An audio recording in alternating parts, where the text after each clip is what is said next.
Alikuja nabii kutoka Yuda, akatumwa na Bwana wa majeshi, akasema neno la Mungu kwa ujasiri. Altari itapasuka kwa moto. Mfalme akainua mkono wa hasira, akamnyoshea kidole akisema mkamate, lakini mara moja mkono wake ukakauka, na akomba rehema kwa Mungu aliye. Tii sauti ya Mungu, usiache njia yake, usisikilize sauti nyingine. Wengi watakwambia hapana, si vibaya, lakini Mungu ndiye asema ukweli. Tii sauti ya Mungu, usiache njia yake, usisikilize sauti nyingine.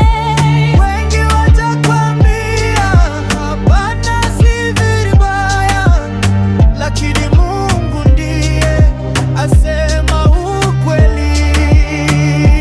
Bwana akasikia maombi ya mfalme, akarudisha mkono wake ukapona tena. Lakini nabii akasema, siwezi kula nawe, kwa kuwa Bwana amesema nisinywe, nisile.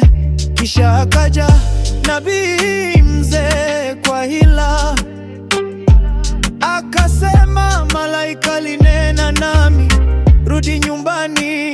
Naye kijana akasahau neno la Mungu, akarudi akala na akanwa.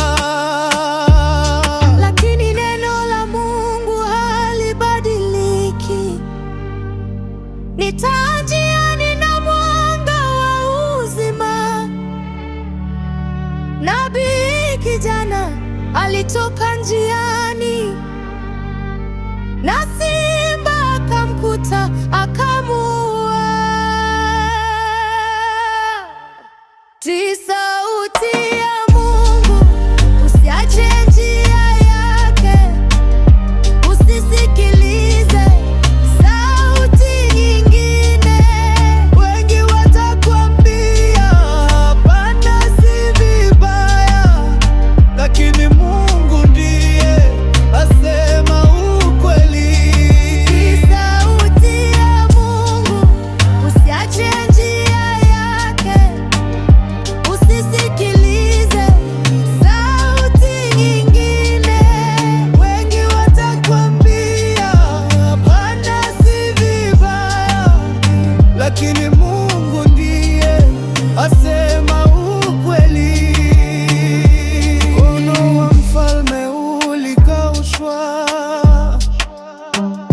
sauti ya uongo ikaua maisha, lakini rehema ya Mungu bado ipo. Tii sauti yake, usipotee